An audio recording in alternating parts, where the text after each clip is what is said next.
E chegamos. Deixa eu ver se meu amigo Fran chega aí. Fran.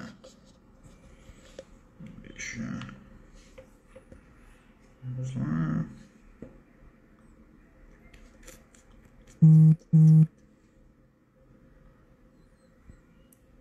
Oi, Eveli, tudo bem? Cadê meu amigo Fran?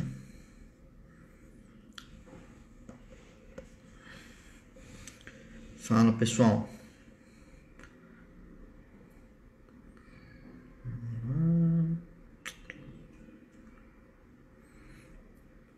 Estamos chegando.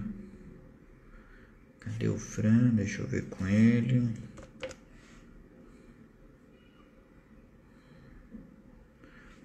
Bora.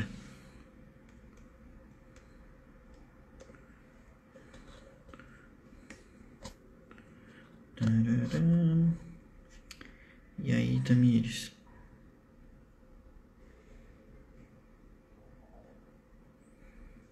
Bom, daqui a pouco eu vejo. Isso aqui. Tararam. Tararam.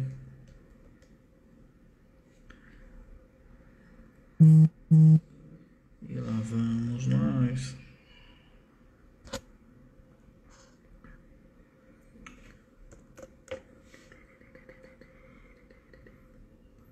Turururu.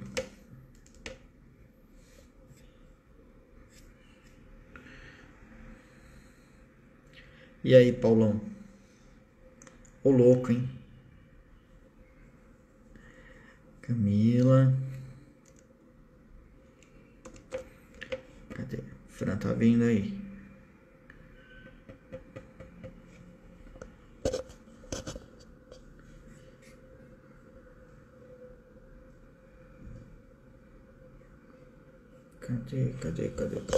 Cadê?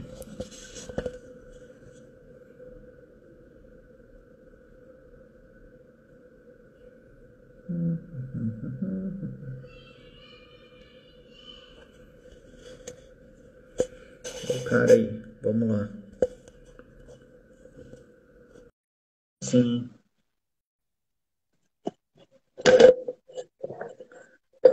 E um, e dois, olha o cara aí. Nossa. Fala, Fala Fran. aí. Ô, E aí, total. meu velho?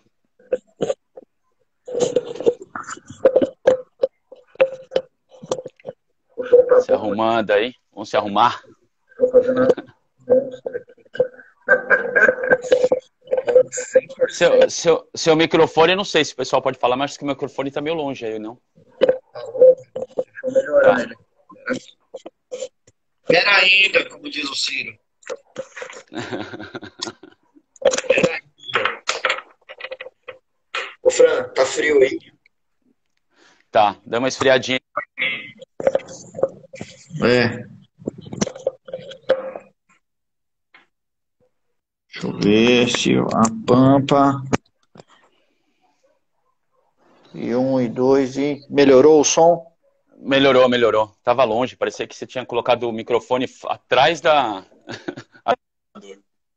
Ô, louco. Agora tá top. Como é que você tá, meu velho? Não, mas agora ficou bom. Agora tá bom. Porra, bom E aí, demais. Fê? Como é que você tá? Tudo bom? Bom demais, cara. Pô, prazer, velho. Obrigado aí por ter aceitado o convite. De trocar essa ideia aí.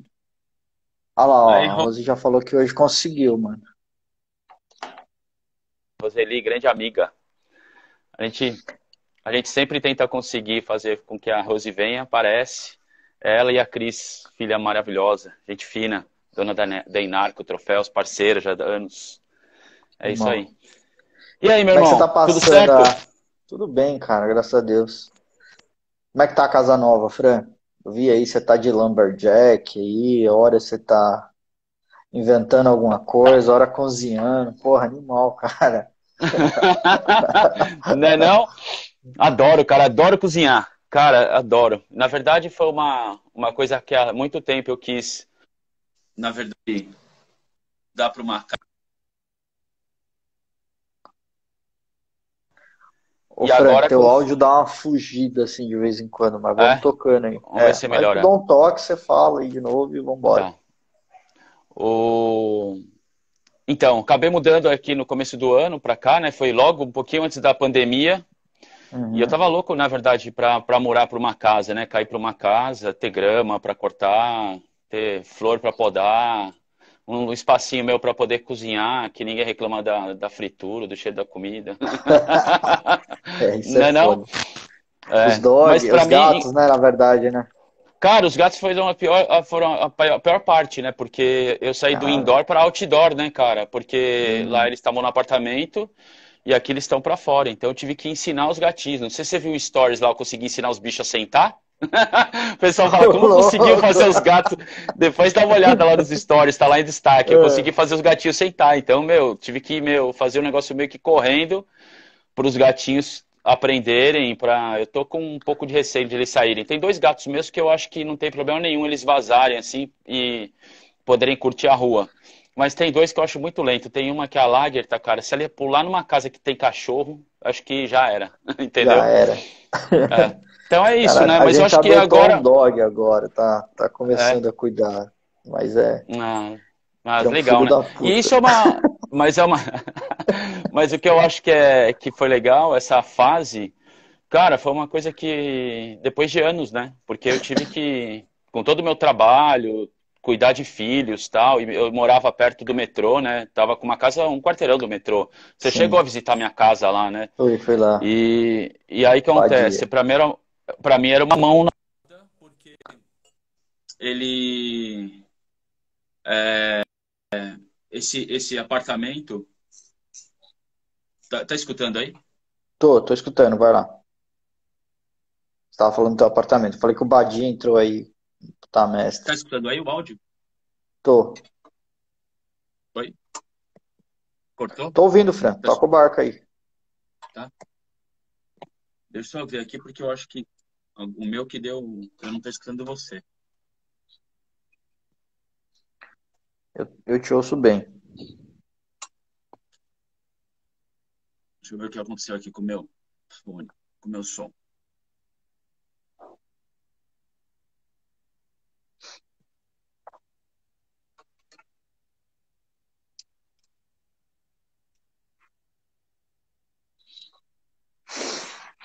Oi, voltou? Valeu, Badia. Tô ouvindo.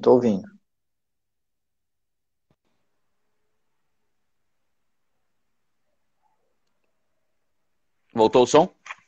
Voltou. Tá, beleza. É. Então, e aí eu tava. Lá era mão na roda, né? Porque as crianças desciam da minha casa, entraram no metrô, do metrô iam pra escola, e a escola era na frente do metrô, né? O Arquidiocesano, assim, eles desciam do metrô e já estavam lá. Mas e agora? Como é que você tá fazendo? Putz, meu som tá horrível. Acho que cortou de novo. Voltou. O que foi que você perguntou? Como é que você tá fazendo agora? Não, então, agora meus filhos estão com 21, né? A minha filha está com 21, o Nicolas está com 15. Aí tem o processo do Caio também, que o Caio tem comigo. E Legal. então agora o Caio também é uma pessoa que antes morava, a gente estava junto, então agora ficou mais ou menos separados. Então é bom agora porque agora tem uma divisão boa, assim, né? E aí as crianças também ficam aqui com esse negócio. Eles conseguem, mas depois eles acabaram tendo que voltar para a mãe e ficar com a mãe lá também um tempo, né? Até por causa de escola, por causa de Gabriela, por causa de estágio e tudo mais, então acabaram ficando por lá, né? Show de bola. Ô, Fran, e quem que é o Fran, velho, pra quem não te conhece? Meu microfone, cara. Peraí. Deixa eu ver se consigo É, desativar. eu acho que você deve estar com a bateria Aí. fraca do microfone, Melhorou. velho. Não, não tá, eu não sei, ele tá dando umas falhas. Agora eu vou ficar aqui no É, áudio normal. tá Agora suave, melhorou. tá pra te ouvir bem. Eu tava falando é o Fala. seguinte, quem não conhece o Fran, quem que é o Fran, velho? A galera só conhece o Fran da Soul App, do Graak. Quem que é o Fran na real, mano? Cara, eu sou. um cara que, na verdade, desde o começo, já faz anos, né? Eu comecei com. Quando era moleque, pra você ter ideia, ninguém, acho que muita gente não sabe disso, mas eu queria ser Uhum. piloto de caça, velho, acredita? A altura você tem, caralho. Então, não sei se tem altura, mas o que acontece? Eu fiz 2 anos para fazer estudar para colégio militar Uhum. e depois, na época Collor, não consegui seguir com isso, né, adiante. Entendi. E, e daí eu acabei saindo de lá, tive meu primeiro emprego na Caixa Econômica Federal, velho, acredita? Caralho. Eu saía correndo, só para você ter ideia, eu saía correndo do metrô. Era lá na Praça Roosevelt, porque eu Puta, a lá no centro. faculdade, fazia a faculdade e tinha que sair correndo para dar tempo de chegar no horário para não atrasar e ganhar a cesta básica, sabe aquela cesta básica do que você tem, a cesta vale cesta, né? Era o vale cesta chamava antigamente, né? Cara, eu corria para Entendi. chegar ali. E aí eu fiz um negócio na época na Caixa Econômica Federal, que foi eu trabalhava na parte de escrever o FGTS, né? Caralho. E eu achava que, antigamente, por exemplo, o meu nome, né? Francisco Luiz Guetti, por exemplo. O Luiz é com Z e o Guetti com dois T's. Se a pessoa digitasse o S, S em vez de Z, ou o G, o T, em vez de ser dois T's, colocava um T, a pessoa, para tirar o imposto de renda dela, ou imposto de renda dela, fundo de garantia dela, cara, se lascava antigamente, velho. Isso é uma coisa que nem é da sua época, né, filho? Você, né? Então, Felizmente não, cara. então, cara, aí o que acontece? Eu criei, na verdade, a primeira vez eu criei um manual, que foi logo que tinha o Word, né? Tinha acabado de sair o Windows 3.1, eu Uhum. já estava mexendo no Word, já sabia mexer no Word. E aí eu fiz um manual de digitação. Isso daí foi parar no Aí, ó. presidente da Constituição Federal. O Caralho. cara me colocou para trabalhar no andar dele. Eu acabei tendo uma ascensão de cargo lá. E o cara mexeu vários pauzinhos para eu estar com ele. 6 meses depois, eu abandonei a Caixa Federal. Quase todo mundo me matou, porque falando, como é que vai abandonar a Caixa Federal para abrir minha empresa? Minha empresa foi uma primeira empresa de automação comercial industrial. E nessa empresa, a gente fez, né? Na verdade, o meu sócio na época, o Alexandre, que fez colégio militar comigo também, ele fez o quê? Ele sabia mexer em Axis e ele fez o Uhum. primeiro sistema que era, a gente adorava assistir filme. E a gente fez o sistema Saquei. de buscar fita de vídeo na locadora, velho. Acredita? Caralho, tinha um monte de locadoras que tinha esses sisteminhas em Axis e tal, pá. E acontece, e aí a gente fez, minha mãe ela ia para o Paraguai, minha mãe na época, e ela trouxe algumas coisas, a gente viu que tinha uma tela que você colocava uma película que você colocava na tela, ela virava touchscreen. E quando a Uhum. gente fez isso, fizemos totem numa locadora que era perto de casa, chamada Space Video, e depois a gente fez na Hobby Video. Quando foi para a Hobby Video, que era franquia, os caras que estavam criando o shopping em Ibirapuera, eles pegaram e viram o sistema de busca. E virou o sistema de busca do shopping Ibirapuera, Que de animal, loja. velho. Então, quando a gente Caralho, fala de tem. startup hoje em dia, eu fiz isso quando eu tinha 17 anos, velho. Só que foi a minha primeira cabeçada, né? Por quê? A gente não patenteou nada disso e a gente perdeu. Então, foi a primeira vez que eu acabei me lascando, porque eu acabei não cuidando dessa ideia do sistema, nem sabia o que era patentear, o que era fazer. A gente foi fazendo o negócio todo Uhum. e acabou não acontecendo e a gente perdeu o direito disso, né? Acabou perdendo isso. E logo depois também foi a minha primeira missão que aconteceu, que foi o seguinte: o meu brother, que era meu sócio, ele foi para os Estados Unidos. E do nada, ele falou, cara, tô indo embora e vazou, né? E o que aconteceu foi a primeira vez que eu me lasquei, porque assim, eu percebi que eu precisava, para ser dono de uma empresa, eu precisava saber de tudo, porque eu quebrei, na verdade, porque eu não sabia fazer a programação. Eu sabia fazer a parte de Uhum. venda, mas não sabia fazer a programação. E acabei perdendo isso daí, né? A mesma coisa aconteceu que na sequência eu saí disso e eu tive mais dois amigos que eram de colégio e a gente abriu uma empresa chamada Vídeo Publicidade. E eu abri uma agência de publicidade que nem... Teve alguns logos que a gente criou, chamado da marca Ebracon, que até hoje tem, a gente criou. Na época a Sim. gente trouxe os catálogos para cá, que eram os catálogos da Ripco, a gente que fazia os catálogos da Ripco aqui no Que Brasil quando ela animal, veio para velho. cá. Pra você ter ideia, tem um negócio que você nem sabe o que é isso, velho. Você sabe o que é pestapar? Não faço ideia. Cara, você sabe o seguinte, se hoje você É pega a de impressora, você comer, do que é isso aí? olha, cara, você pega a impressora hoje, você pega, Ah, põe uma arte final, você dá um print e sai na impressora, certo? certo. Na época, na época, velho, pra você ter ideia, a gente tinha um papel, então a gente pegava o Uhum. título, fazia com letra 7. Sabe o que é letra 7? Era uma letra de transferência. Você Hum. fazia letra por letra, escrevia tudo em letra de transferência no papel e ia fazendo página por página, montando nos cortes. E isso virava fotolito, que é para gráfica, e de lá imprimia.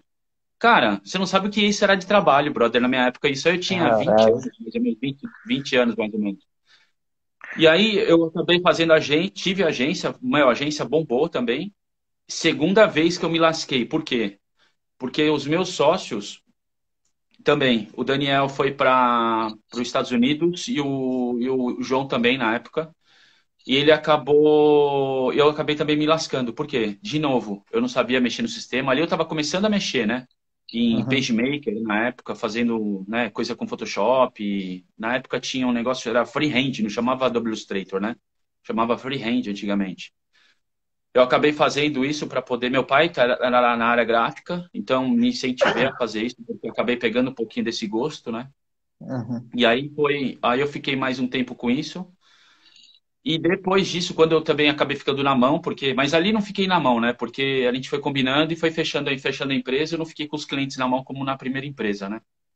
E nessa empresa, depois eu saí e fui para uma área de comunicação visual. Que aí eu tive uma empresa de comunicação visual, que eu fiquei quase 12 anos.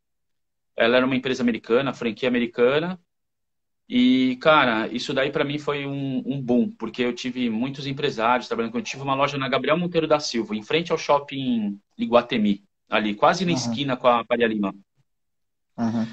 E aí eu fazia comunicação visual. Então, essas primeiras máquinas de impressão, etc., era tudo da gente aqui no Brasil, né? Foi bastante importante para mim, porque eu acho que o meu grande salto na parte de empresário mesmo, de poder saber trabalhar com a parte de empresário, saber contratar pessoas, né? Saber entender todas as áreas, tudo direitinho, acho que foi a Fast Signs, que depois virou uma empresa chamada Peak Solutions. E aí teve uma participação com a gente, né? Que a gente tinha uma troca entre sociedade com uma marca chamada Allsigns, que a Allsigns trabalhava para vender a parte de sign maker para as empresas, para os Que é chamar para o sign sign maker? O que é sign maker? Sign maker é, na verdade, é o cara que faz a comunicação visual. É o cara que recorta o adesivo, que faz a impressão em lona. Esses caras são sign makers, né? Que são os caras que têm essas empresas. Então, tem Entendi. gente que não tinha máquina de impressão. Então, eles compravam da gente, a gente vendia um preço menor, que virava commodity, e colocava isso no mercado. Depois disso, eu tive uma empresa que, na verdade, atendia a pessoa final, né, que era o cliente final, que aí eu tinha clientes como Arnaldo Diniz, tinha o Alcides Diniz, falecido Alcides Diniz, que me ajudou muito na época, né, foi um grande empresário e que se tornou muito amigo até na época, né, e, enfim, teve vários grandes empresários, até pelo local que a gente estava, e ali foi um boom, assim, na minha vida, né, bastante grande. Até o momento que eu vi que não era o que eu queria continuar. Eu gostava muito de carro, de moto, gostava de evento. E aí eu acabei saindo da sociedade depois de 12 anos. E aí acabei criando uma parceria como se fosse uma sociedade, na verdade, no evento, que era chamada Extreme Motorsports. Foi um evento que a gente fazia em 4 dias e dava 70 mil pessoas. E aí a gente Caralho. fez o primeiro bungee jump de carro. A gente só coisa louca. A gente fez no primeiro ano bungee jump de carro, que soltava 4 pessoas com um Celta, com 60 metros de altura. No Caralho, outro mas você ano, a falou que gente era fez carro, você não falou que era Celta. e aí a gente fez no segundo ano, um Bigfoot, que ele Entendi. saltou um ônibus e depois bateu o recorde mundial, mundial de esmagamento de carcaça. No terceiro ano, a gente fez drift, se eu não me engano, que era campeonato de drift, aqueles carros que correm de lado, né? E depois, no quarto ano, a gente fez campeonato de capotagem.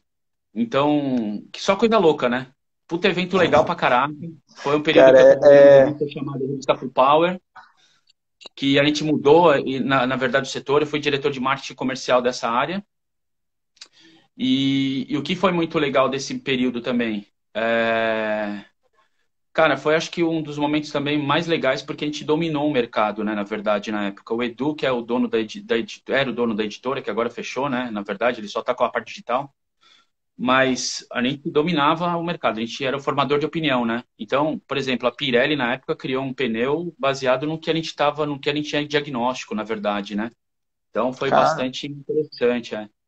Então, isso foi muito legal. Ó, a Shirley entrou, olha que legal, vou contar uma história muito legal agora, falando de empreendedorismo. A Shirley acabou de entrar. A Shirley, pra você ter uhum. ideia, foi uma pessoa que trabalhou comigo na época que eu tinha empresa de comunicação visual. Cara, ela era uma mulher que trabalhava para mim na Copa. Pra você ter Caralho. ideia, e um dia, e eu gostava de comer na Copa com esse pessoal. Uhum, Eu sempre gostei, né, de estar ali perto deles, tal. Eu sempre fiz, e acabei fazendo muita amizade com as pessoas que eram os meus funcionários, né? Na época tinha Chile, uhum. tinha o Carvalho, tinha o Robervão, o pessoal todo. E um dia ela falou, Fran, foi uma conversa que a gente teve, e ela falou, Fran, pô, eu te admiro tanto, você é tão novo, né, com a empresa, e tal. Eu falei, Chile, depende tudo de você, né, fazer para que isso aconteça. E ela falou, mas na época eu acho que ela tinha quinto ano, alguma coisa assim, né? É, E aí eu falei, Chile, faz o supletivo, o que você tiver que fazer, se forma, faz computação e a gente vai fazer você crescer aqui na empresa. Eu só sei que no último ano, para você ter ideia, ela virou minha gerente de marketing, pra você ter ideia. Que animal. Então, é uma coisa que eu adoro, é isso, cara. É uma coisa que eu sempre olhei, na verdade, a gente está falando aqui de um empreendedorismo em família. Eu acho que não só essa linha minha toda, uma coisa que eu sempre valorizei muito, é, Emerson, é o lado das pessoas que estão comigo, assim, na verdade, né? Eu sempre considerei as pessoas que trabalham comigo como pessoas da minha família, o tempo inteiro. O meu sucesso é o sucesso deles, né? E algo que Acho que isso é também, muito pra mim, importante, né, Fran? Se eu você. acho que, pode falar, pode falar.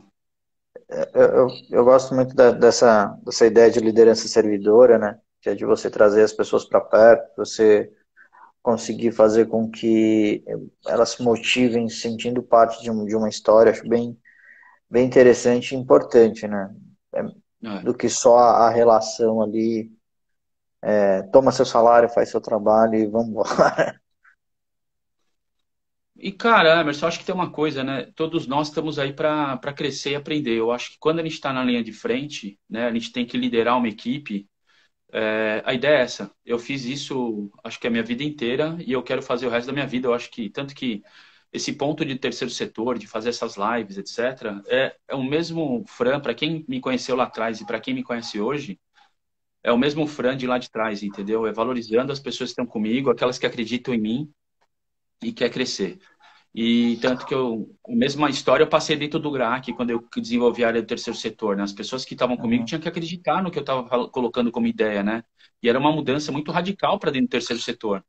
Como é que você Então, chega no GRAAC, Fran? Como é que é essa história aí do GRAAC?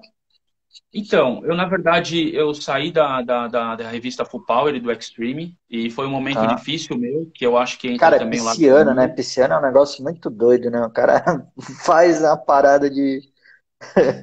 Sai do marketing, vai pra revista, vai esmagar carro, aí vai parar no GRAAC. Que porra é essa? Então, cara, o que acontece? Eu tava. E o GRAAC, na verdade, foi sem querer, cara. Por quê? Uhum, Eu tive uma. Quando eu saí da revista e da editora, né, na verdade, foi uma grande situação. Acho que foi um grande problema na época, porque eu tive minha separação, já estou separado um pouco mais de 13 anos, e isso mexeu muito comigo na época, né? Foi um momento meu muito difícil. Por quê? E isso é uma coisa que, quando a gente fala de empreendedorismo em família, a gente tem esse lado que a gente olha para os empresários, para as pessoas que estão trabalhando com a gente vê como família. Mas às vezes, principalmente no momento quando a gente é muito novo, a gente acelera demais, cara, e a gente acaba atropelando muitas fases da nossa vida, né? E foi quando a Gabriela tinha 7 anos, o Nicolas tinha 3 anos, e eu acabei me separando, né? Meu ritmo era alucinante, e isso mexeu comigo muito na época, né? Foi uma coisa difícil até na época para mim, mas eu vi que era necessário a gente ter essa separação. Só que quando eu tive essa separação e eu tive essa situação, o cara que era hoje, que é o Edu, né, que era dono da editora e basicamente um sócio dentro da Extreme, o que acontece? Ele também teve uma situação, um problema. A gente era uma engrenagem trabalhando, entendeu? E ele teve uma filha, ele nasceu uma filha dele com deficiência e tal, e aí, quer dizer, as duas engrenagens estavam falhas. E nesse momento a gente decidiu que realmente a gente precisava se desfazer, né? E nesse momento eu estava meio perdido, que eu estava abrindo uma empresa de branding, porque eu sempre adorei de trabalhar na área de branding, desenvolver marca, etc, essas coisas. E eu acabou surgindo uma pessoa que era uma headhunter da Mariaca, não sei se alguém conhece a empresa. E aí eu fiz algumas entrevistas e aí foi quando me apresentaram o GRAAC na quinta entrevista e eu falei, cara, vocês estão viajando, eu ajudo o GRAAC, eu não posso trabalhar para o terceiro setor, sou um cara mega agressivo de negócio e tal. Os caras falaram, não, é esse perfil que eles querem. Eu falei, como assim, terceiro setor querendo uma... Ah, porque eles estão com um desafio grande aí. Mas vai lá e conversa com os diretores. Quando eu acabei de conversar com os diretores, nas primeiras entrevistas que eu tive, não foi legal, e depois eu tive uma amiga minha estava lá dentro, acabou sendo uma coincidência, uma pessoa de 20 anos que eu não vi, e quando eu fui ver, ela estava lá dentro. E quando eu caí lá, eu vi que, putz, sabe aquele negócio? Tem algum sinal dizendo para você estar aqui dentro, Uhum. entendeu? E eu acabei aceitando. E quando eu aceitei, cara, nos primeiros dias que eu acabei, porque eu conhecia muitos diretores de grandes empresas, né? E eu levei o projeto todo para esses diretores, os caras quase me lascaram. Falaram, Fran, sai fora desse projeto, velho. Nada a ver, a não sei que você vem do negócio. Porque, meu, por exemplo, na época eu conversei com os diretores da Pirelli, os caras olharam para o meu olho e falaram, Fran, viajou, velho. Volta, você é puto setor privado, nada pro terceiro setor, você tá maluco. Isso aqui não tem nada. A Pirelli nunca vai te ajudar com isso. Muitas empresas não vão te ajudar com isso. E isso eu acho que foi uma das coisas que mais me cutucou, que eu falei, cara, tem alguma coisa aqui que eu acho que dá para Agora mudar. vou, né? Agora vou, né? E realmente foi uma das coisas que isso me ajudou muito, na verdade, né? A encarar essa situação. E foi um momento que também para mim estava super difícil, assim, depois da minha separação, né? Então, foi bem complicado, 2 anos para mim que foi bem difícil. E eu acabei aceitando esse desafio. Eu falava, cara, acho que vai ser um desafio bom para eu entrar num setor e, em vez de trazer dinheiro para alguém, ou até para mim mesmo, né? Eu acho que eu vou tentar desenvolver essa área e ver se isso pode melhorar, né? E foi legal isso, porque eu acabei trazendo para o setor, mas encarei um setor totalmente cru, que não aceitava, por exemplo, comissão no terceiro setor, para você ter ideia. Eu tive que brigar com diretoria, brigar com áreas no Brasil, que é a Associação Brasileira de Captação de Recursos, porque eles diziam que era antiético pagar comissão para captador. E eu comprovei para eles que, cara, eu tinha que tratar captador como vendedor, senão não tinha resultado. E se eu não tivesse resultado, o GRAAC não teria resultado. O GRAAC não tendo resultado, a sociedade não teria resultado, né? E eu acho que foi isso. E essa é a minha característica. Eu ia te falar disso mesmo, assim, a doação, ela é cercada muito de um conceito meio cristão, assim, meio não, né? Totalmente cristão, né, o Fran, o lance do que a direita dá, a esquerda não vê, que você tem que dar para receber, para ser abençoado, enfim. E aí a gente vê que às vezes algumas pessoas não doam, até com medo de serem mal interpretadas, né? Esse lance da doação, e aí duas coisas, né? Como é que você fez para quebrar isso, Fran? Muito dessa herança cristã que a gente tem. A primeira é uma dúvida que eu sempre tenho, que é aquele cara que doa e que faz disso uma forma de se promover, né? De repente o cara faz uma doação e aí, porra, tira foto e coloca tal. E aí às vezes tem gente que olha isso e torce o nariz e outras pessoas ficam meio sem saber digerir aquilo. Como é que você encara isso, Fran? Como é que você acredita que é essa questão da autopromoção que a gente vê que é tão comum lá fora, né? As pessoas fazem grandes eventos de grandes doadores, que é para sair na capa de revista mesmo. Aqui a gente tem um meio ranço disso. E como é que foi você construir essa equipe e profissionalizar essa questão da, como você falou, de comissionamento? Isso não é pecado, não, velho. Você pegar dinheiro dos outros e dar comissão, você vai pro inferno, Fran. Que é isso, cara? Então, Emerson, cara, na verdade, assim, esse foi o grande desafio. Na verdade, tem uma coisa que eu sempre quis fazer e eu faço ainda hoje. Cara, eu quero viver aprendendo. Eu sou um cara que quer aprender o tempo inteiro o que mais me incomoda é o não. Eu tenho uma coisa pra você ter ideia, eu adoro surfar. Uhum. E eu entro no mar sem prancha já faz alguns anos, né? Só no pé de pato. E uma das coisas que mais me encara é fazer encarar o mar grande. Eu tenho muito medo do mar. E o medo Uhum. não me atrai, ele, na verdade, me atrai. Então, quer dizer, em vez de sair do mar e não enfrentar o mar, eu entro no mar por causa do medo, na verdade. E esse lado do terceiro setor que você falou, eu acho que tem um pouco dessa analogia com o mar, entendeu? Eu tava num mar que eu tava com muito medo de entrar, porque todos os lugares que eu via era desmotivador. Desmotivador, assim, ao extremo. Para você ter ideia, quando eu fui para Brasília, que eu falei de captação, o pessoal falou, cara, sai daqui, nem adianta você vir para cá. Aqui não dá nada, entendeu? E eu acho que esse foi o momento que deu a torcida, porque eu falei, não, cara, tem que dar, porque a gente precisa, né? Na verdade, o que mais me motivava era saber que existia uma causa por trás e eu comecei a entender de uma maneira fria, entendeu? O que que é a maneira fria? Eu não tenho que pedir doação. Se eu o tempo inteiro pedir investimento na minha empresa, quando eu tinha um evento, imagina eu chegar para o presidente da Chevrolet e falar, cara, eu preciso de dinheiro seu para soltar um carro de 60 metros de altura. O cara falou, você tá drogado? Você fumou maconha de vir para cá? Era essa a ideia dos caras, entendeu? E aí o que acontece? O grande desafio foi a gente conseguir fazer as coisas acontecerem e enfrentando, dizendo, não, a gente vai fazer acontecer. E quando os caras viram o carro caindo de 60 metros, a gente conseguindo 4 horas de hora, não 4 horas, foram quase 3 horas e pouco ao vivo no SBT com o carro, deu 5 horas e meia de mídia espontânea, isso mostra que a gente estava no caminho certo. A mesma coisa, quando eu entrei no GRAC, era falar, cara, eu tenho que trazer gente que traga resultado. E eu tenho que comprovar. O fator todo, e isso eu trago para o segundo setor, e a gente como pai também, né? Eu acho que isso ajuda Uhum. muito, né? Você não pode. Uma coisa que eu via pelos meus filhos é assim: era um combinado que eu tenho com a mãe deles até hoje. A gente não esconde nada. A gente, na verdade, quando tem alguma coisa que eu errei ou ela errou, a gente se resolve entre nós. Mas é uma coisa que a gente Uhum. nunca escondeu. A gente nunca falou uma mentira, algo que a gente não pudesse cumprir com eles. Uhum. Eu acho que isso é uma coisa que me leva pro dia a dia no trabalho, entendeu? É fazer o seguinte, cara, eu preciso fazer algo e eu preciso fazer isso cumprir, isso acontecer. E isso a gente tem que ser transparente. Quando a gente começa a ser transparente, quebra tudo isso que você colocou agora, né? Eu só vou pro inferno se, na verdade, eu conseguir esse dinheiro e eu não aplicar esse dinheiro.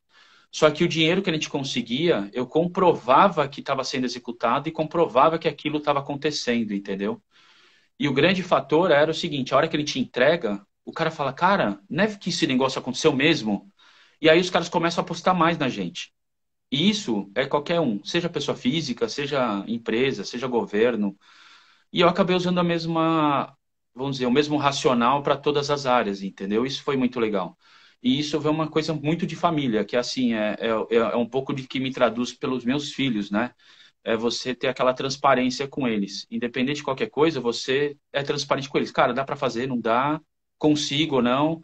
Boa. Uma das coisas que eu acho que minha filha me ensinou muito também, os filhos da gente são pequenos, né? Você tem filha de 9 anos, aí você sabe disso. Tem.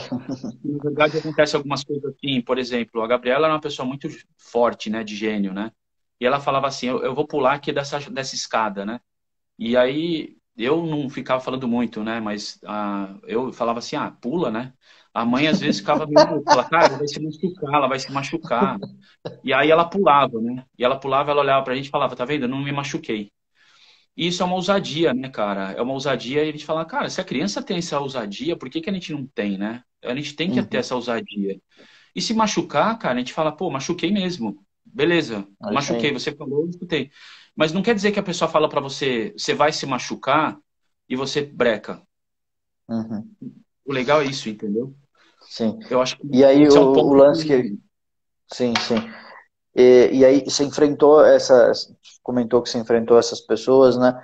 E aí parte do que a gente conversou, você disse que uma parte de você fazer com que as pessoas se conscientizassem que o trabalho fazia sentido era mostrando resultado para elas. A gente tem dificuldade de mostrar os resultados, a gente fica meio tímido, ou a gente não sabe como fazer isso mesmo, Fran? Então, na verdade, cara, eu acho que assim, cara, o resultado, independente se positivo ou negativo, você tem que mostrar que deu e o caminho que você seguiu. Eu acho que eu sempre fui um cara que eu aprendi da seguinte forma, cara, o erro não é mal, o erro eu aprendi. Tive várias empresas durante todos esses anos, desde os meus 17 anos, e eu sei muita coisa que não deve ser feita. E isso ajuda muita gente que vem conversar comigo, cara. Eu acho o máximo. Eu Uhum. gosto de conversar com as pessoas e falar, brother, eu acho que isso é um caminho que pode dar errado, mas eu não incentivo a pessoa a não fazer. Às vezes eu falo, cara, tenta, de repente você vai com uma fórmula nova, né, cara? Cara, você hoje tá com 32, né? 32 anos. Você tá falando de. Eu 32. tenho 14 anos de diferença, tá ligado? 14 anos é muita coisa, velho, que acontece. O mundo muda muita coisa. Eu passei por situações que não são situações que nem hoje, que tem uma facilidade. Então, eu aprendo com as pessoas de hoje, né, no cenário de hoje, que estão. Tem uma. Né, pô, pra você ter ideia, eu comecei a fazer TikTok agora para poder pegar a manha de fazer as coisas, para entrar num circuito legal, entendeu? Para poder falar, para poder comunicar com as pessoas. E eu acho Tá muito ganhando legal isso. seguidores no TikTok? Cara, não só isso, mas eu acho que é legal porque, assim, eu tenho uma coisa que a gente está fazendo, que eu me lacrei muito, que foi com redes sociais, etc., que é uma coisa para a gente mostrar o lado pessoal com o lado profissional, entendeu? Eu acho que esse Uhum. lado, e é o que, que somos nós, né? Na verdade, tem esse lado pessoal e profissional. E que, no fundo, cara, isso eu acho que a gente esquece muito quando a gente vai falar só de profissional.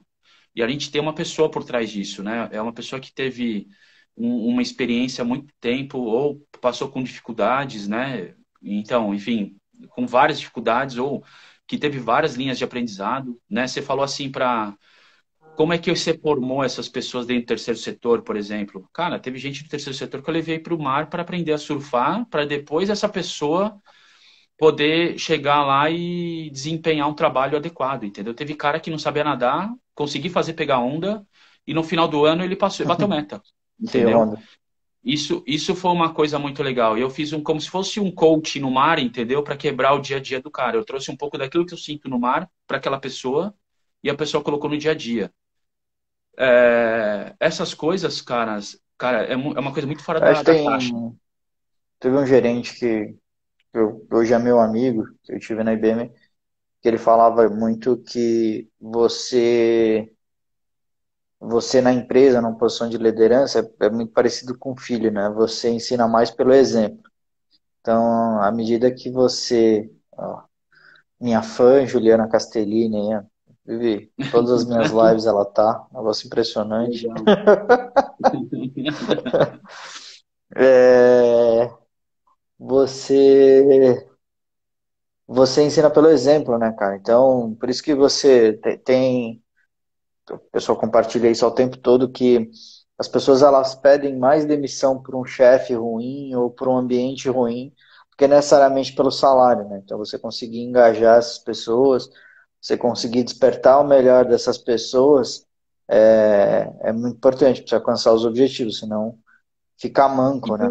a gente aprende, né, Emerson? Eu vou falar, eu sempre Uhum. gostei de ser, eu sempre tive uma linha de liderança muito forte, mas errei muito, tá ligado? Errei muito e aprendi muito também, aprendi com as pessoas.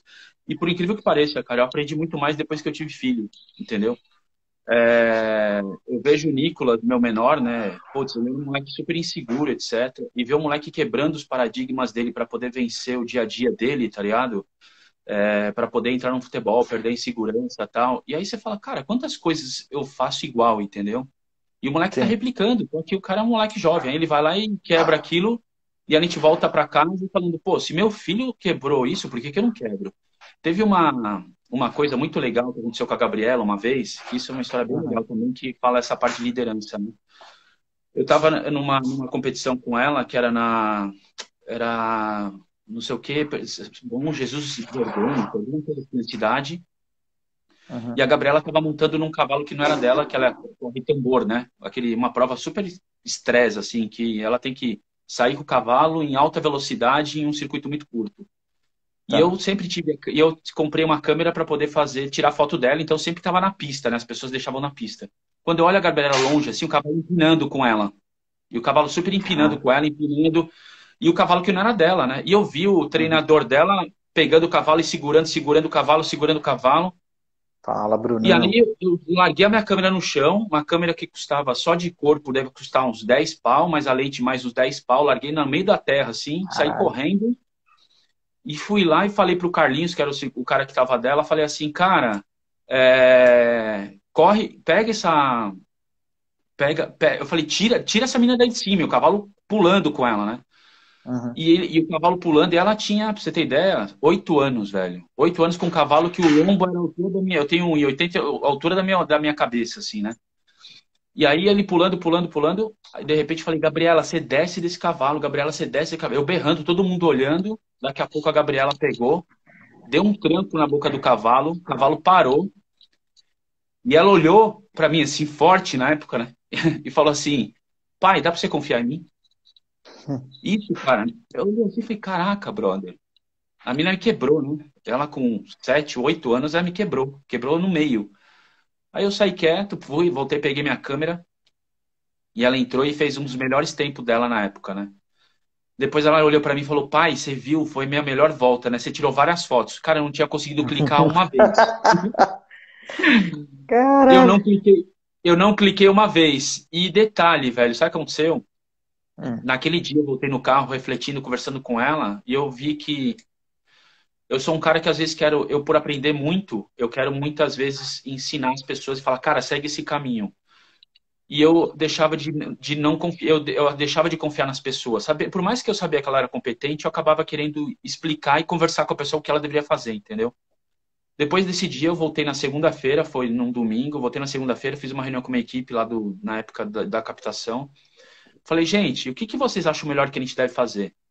Cara, foi um puta resultado, porque cada um deu um caminho, e esse caminho foi muito legal, porque cada um soube escolher um caminho, né? E que a gente teve um puta crescimento, porque eu acabei dando uma ampliação para esse pessoal, para eles poderem achar os melhores caminhos, baseado com aquilo que eu já tinha ensinado, e a gente teve um puta resultado legal até o final do ano. Isso foi uma coisa que veio pela minha filha, né? Porque foi quando ela olhou e falou, cara, dá pra você confiar em mim? E eu falei assim, cara, será que eu confio nas pessoas, né?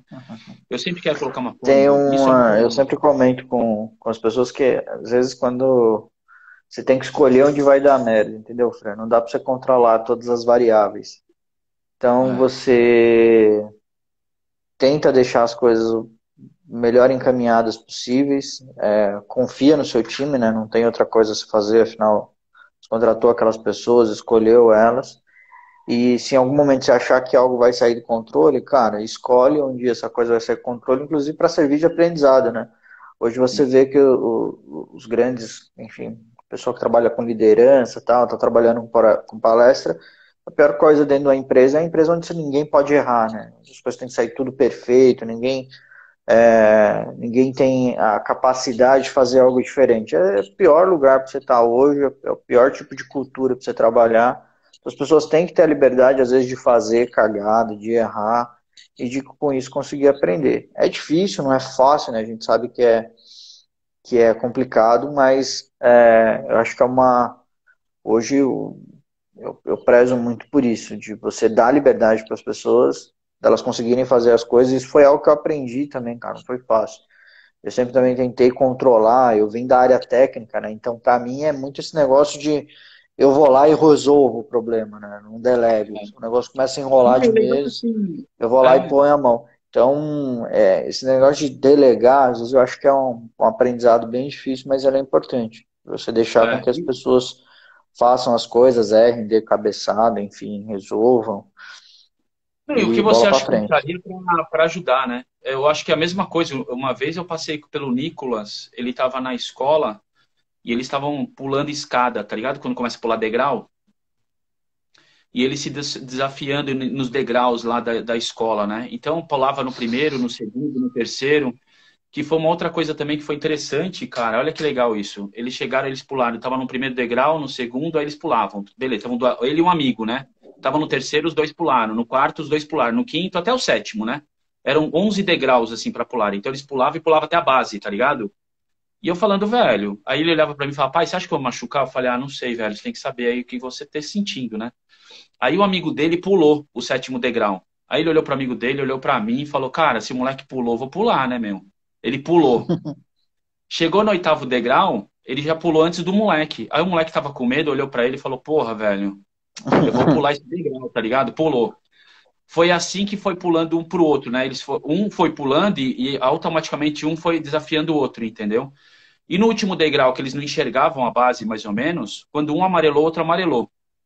Isso é outra coisa legal, velho, que aconteceu, que sabe o que eu fiz? Quando eu passei por isso aí com o Nicolas, né? O que foi muito legal? Eu passei essa parada com o Nicolas e depois eu apliquei isso também na empresa, que foi quando eu comecei a pegar algumas pessoas que estavam tendo como desafio e conseguindo desempenho e usar essa pessoa como uma empurrada para o restante da equipe, entendeu? Isso foi uma coisa legal também que você vê, é um lado que você vem com os filhos, com a família, né? E você acaba colocando em prática também. Isso é uma coisa muito legal quando você tem um time, principalmente uma equipe de venda, você começa a pontuar, você não é aquele negócio, você não dá moral mais para um, mas você pega aquele cara como exemplo e traz ele para dentro de uma reunião e fala, cara, fala aí como você está conseguindo isso. E ele começa essa troca de informação. A gente tinha eu sempre tive, né, nas minhas empresas, o staff meeting, né, que é uma reunião que acontece num dia, normalmente na segunda-feira de manhã, onde todo mundo troca experiências. E isso é muito legal, porque acaba um puxando o outro, né? E isso foi uma coisa também legal que eu aprendi, né, proveniente dessa dinâmica com as crianças, entendeu? E eu falei, cara, eu acho que isso é uma coisa que dá para se praticar no dia a dia. E foi muito legal, porque quando a gente coloca isso no dia a dia, um acaba puxando o outro, né? Então você vê, aí mistura o lado da confiança com o lado de troca de experiência entre eles, né? E muitas poucas vezes a gente vê essa interação dentro das empresas, né? Eu vejo isso muito pouco acontecendo, né? E tem uma coisa, cara, que eu vejo muito, Emerson, a gente atropelar fases, né? Eu acho que a criança tem que se arrastejar, depois tem que gatinhar e depois andar e depois, né, vai fazendo seus passo a passo. Não adianta você estar rastejando e querer andar de uma vez. E nesse processo tem algumas coisas que você evita no meio do caminho, né? Alguns erros, né? Você sabe que você não vai largar a criança, você vai segurar a criança um Uhum. pouco, depois vai largar ela devagar para não se machucar, e tal. O mesmo processo no dia a dia quando a gente está falando das empresas ou seja até com o próprio sócio, né? Eu tive que aprender a duras penas. Eu tentei ficar sem sócio anos. E eu descobri que quando eu fico sem sócio, nada meu acontece. Porque eu sou um cara Foda, que né? eu viajo demais, mas eu tenho que ter um cara que coloca as coisas para acontecer, entendeu? Então eu decidi ter sócio uma vez porque eu falei, cara, se eu não tiver, as coisas não vão sair do papel, entendeu? E essas coisas, eu acho que quando a gente se descobre o nosso limite, a gente coloca no dia a dia. E o nosso limite, muitas vezes, a gente sabe aprendendo em casa, né, cara? Com os filhos, né, velho? A gente aprende muito isso. Você fala, putz, eu sei muita coisa, mas quando entra uma criança dentro de casa, você fala, cara, não sei nada. Não sei se teve essa sensação no começo, velho, mas é uma sensação do tipo, O cara, eu não sei pediatra da nada da Cecília vida. falava que o primeiro é sobrevivente, né? Não sabia fazer porra nenhuma. Ó, tranquilo. Vai no. Pô, fui É, pai com exatamente. 23 anos, cara. Pô, meu, fica tranquilo, vai no fluxo que o primeiro sobrevive. Foi, caralho. Exatamente. E, cara, e é legal isso, né? Porque você vai aprendendo coisas, né? E você fala, porra, se eu passei por tudo isso, né, meu, como é que eu pratico isso no dia a dia, né? E isso é muito legal, cara, porque você traz essa parte do empreendedorismo, né? E a gente empreende, porque tem um lado, eu acho que o empreendedorismo depende do CLT, ou depende da forma, eu acho que tem só a ousadia de que sempre você tá com algo atrás de você o tempo inteiro cobrando, né? O CLT, você é aquele cara que você vai para dentro de casa, você tá mais tranquilão, né? Sabendo que, não tranquilo, porque você sabe as variações do dia a dia, que você pode ser mandado embora, etc. Mas você tem o seu salário, né, basicamente. O empreendedorismo, você tem aquele lado de você ter que, a ousadia de você ter que encarar as situações e saber que você carrega sempre um grupo atrás, né? E isso, nada, nada, cara, é o mesmo papel de pai, né? Quando você tem esse papel, você fala, cara, como é que eu vou fazer isso para carregar tudo isso que eu estou trazendo agora, né? Então, eu acho Ô, que Fran, nessa vibe de empreendedorismo, você tem dificuldade para explicar com as pessoas tudo que você faz hoje? Como é que é isso? eu nem tento, velho, eu tenho preguiça. Eu nem tento. Eu vou te falar, tem uma galera que tá aqui hoje que provavelmente nem sabia de metade das coisas que eu conversei hoje. Cara, não sabe, velho. Eu não tenho, eu não falo. E eu acho que é uma coisa que eu falo. E tem uma coisa, eu aprendi a ser muito objetivo, que eu acho que também foi um defeito que aconteceu muito hoje. Eu sou muito objetivo com algumas pessoas. E isso acaba também, às vezes, magoando. Porque você me manda um projeto, eu falo, tá, e esse projeto você tá querendo o que com ele? Não, tô te mostrando. Cara, tá ruim isso aqui, a gente tem que melhorar. É basicamente isso, né? Só que eu também não deixo a pessoa na mão, né? Muitas vezes eu quero fazer e tento ajudar. Mas às vezes as pessoas são melindradas, elas acabam não passando isso. Então, essa forma É de ser que às objetivo vezes, cara, também. é difícil pro cara. A gente, eu atuei um tempo e hoje ainda atuo, às vezes em hackathons, em algumas coisas, ou até mesmo como investidor anjo, vem às vezes o cara com a meu, é o filho dele, entendeu? O cara teve Uhum. aquela ideia, ele acha que é a melhor ideia do mundo, que, porra, ele pariu aquilo ali tudo, pensou no plano de negócio, e é uma bosta. É um monte, que é uma bosta. E aí você olha para aquilo e fala, cara, isso aí não vale nada, velho. O Diogo fala isso, não, nosso amigo do Conver, que ideia vale 50 centavos a bacia, né? O cara É. tem uma puta ideia e vem com o negócio falando, meu, isso aqui é animal, e quando você olha é ruim. Aí você vai fazer uma crítica e o cara tá casado com o negócio, velho. Ele não tá afim de receber uma crítica naquilo, de entender se aquilo, de receber uma crítica, até mesmo no sentido de pegar aquilo ali e validar. Ele quer só aprovação, entendeu? A aprovação vai pro inferno, velho. Eu já dou no meio também e falo, ó, isso aí tá uma bosta, não funciona. Acontece às vezes na empresa também, eu sou muito crítico, eu sou meio perfeccionista, então às vezes vem as coisas. Na minha vida em geral, eu sou meio relaxadão, mas é então uma dicotomia, né?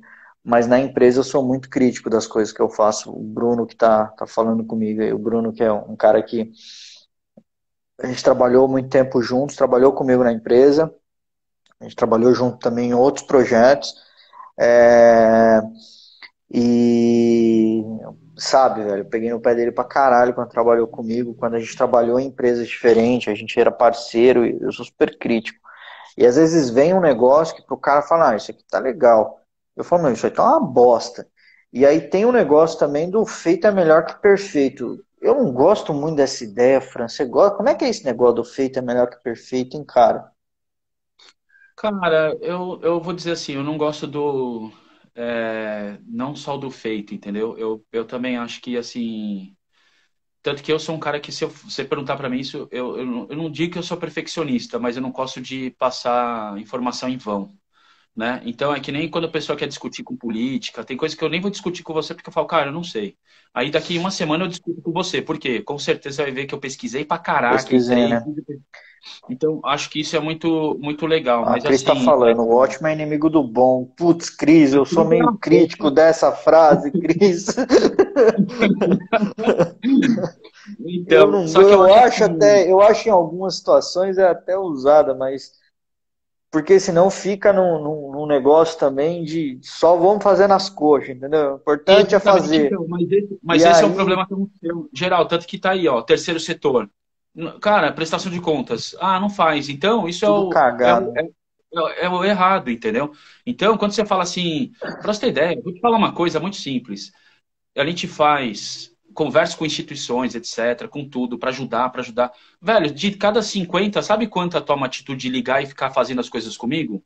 Uma, Hum. velho. Porque o resto escuta, fala, cara, tem que mudar. Só que só de pensar o que tem que mudar e o que tem que fazer, tem preguiça, Ah, velho. foda-se, né?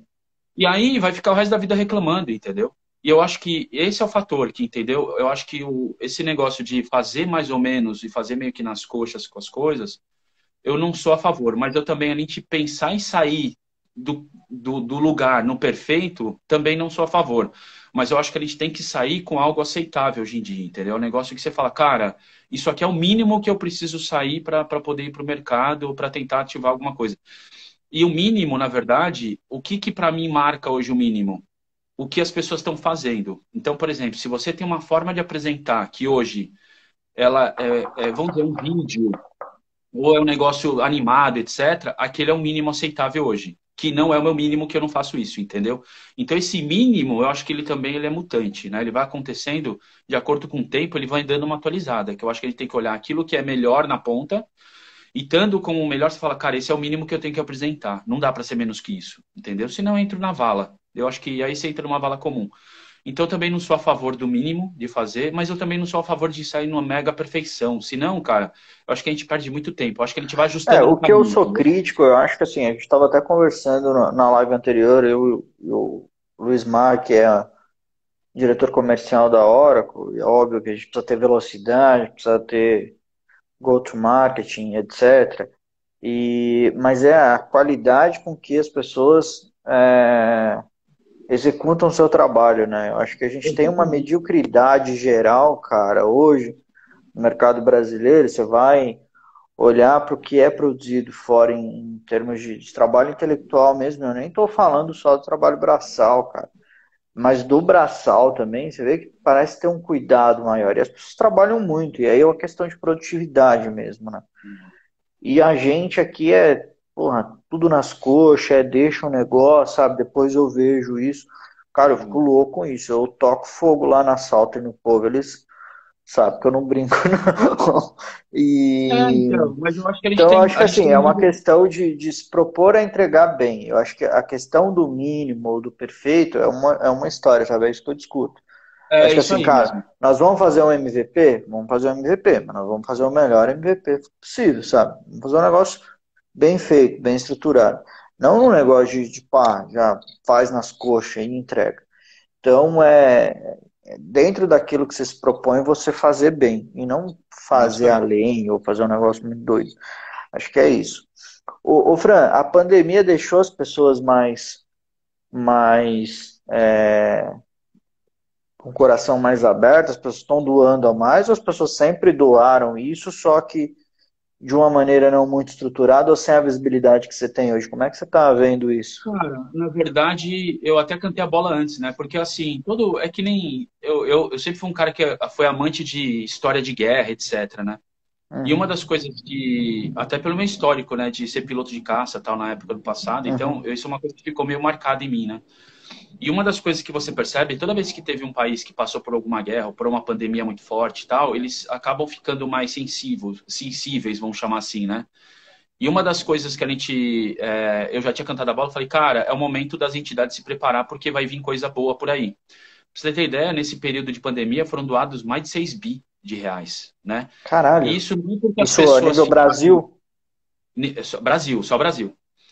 Isso não é porque elas ficaram mais sensíveis, né? Na verdade, o que acontece é um momento de colaboração. E o brasileiro, ele é muito colaborativo. Só que ele precisa acreditar. E o fator que está acontecendo, o que, que é? Ele está vendo, a pandemia está aí, correto? Todo mundo está dentro de casa. Entendi. Então ele está vendo. Então ele está falando assim, cara, se for para doar para ajudar máscara, você vê. Pô, você viu o senhorzinho lá que a gente fez, ajudou lá De o pessoal da camisa, né? Avon? De camiseta, né? Pô, lá do alfaiate, colocou em 24 horas, o cara arrecadou 32 pau, entendeu? Por quê? Caralho. Porque as pessoas estão vendo a situação. Essa situação, isso daí, na verdade, Emerson, sempre existiu. E é o que eu brigo há mais de 10 anos, que a transparência traz o resultado, independente das pessoas. Então, agora você pega a Confra lá, vamos colocar a Confra como exemplo. Escreve lá, preciso de doar, eu tô ajudando um mendigo aqui na minha rua e preciso de 100 reais de cada um. Se você conseguir 200 reais é muito. A não ser que alguém aponte para você lá. Agora, faz um vídeo, escreve direitinho, mostra como é que foi o impacto, conversa com o cara lá na ponta e posta isso lá. Aí é diferente. Aí o pessoal, galera, então, ó, aí você põe um vídeo, você põe junto lá no seu vídeo, fazendo um vídeo selfie. Cara, estamos aqui, Uhum. ô confraria. Manda o recado direto para aquele cara. Vamos fazer isso para ajudar esse cara que está na rua, tal, não sei o quê, pelo menos para ter um cobertor, para ter um lugar legal para dormir e tal. Aí você vai ter outro impacto. Mas se você colocar só lá, não vai ter um ponto. Ô, Fran, e voltando lá no nosso papo inicial, esse lance de você utilizar esse momento também de fragilidade de outras pessoas para criar uma ação social e se promover, isso é ruim, cara?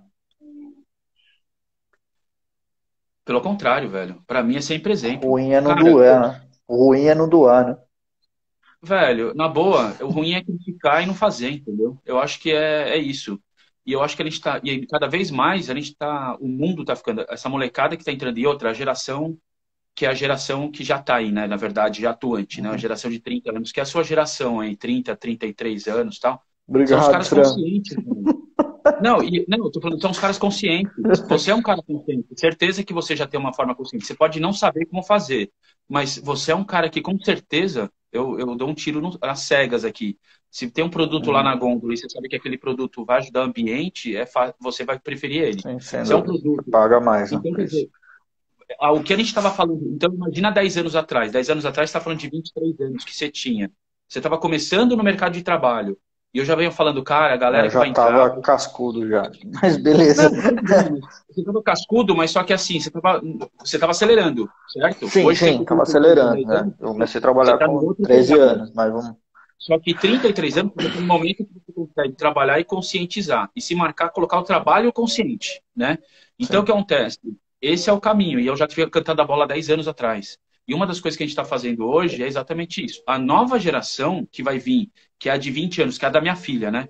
com 22, 21 e que vai virar 33 amanhã, ela vai ser muito mais radical. Se a Fran, nossa empresa live não vai mudar, cair daqui 10 segundos, aí a gente volta, a galera volta aí que o Instagram derruba depois de 40 minutos, né? pô, legal, vamos aí, vamos voltar aí. Então, Vai, então ó, vai desliga aí, a cair gente um, começa de dois, novo.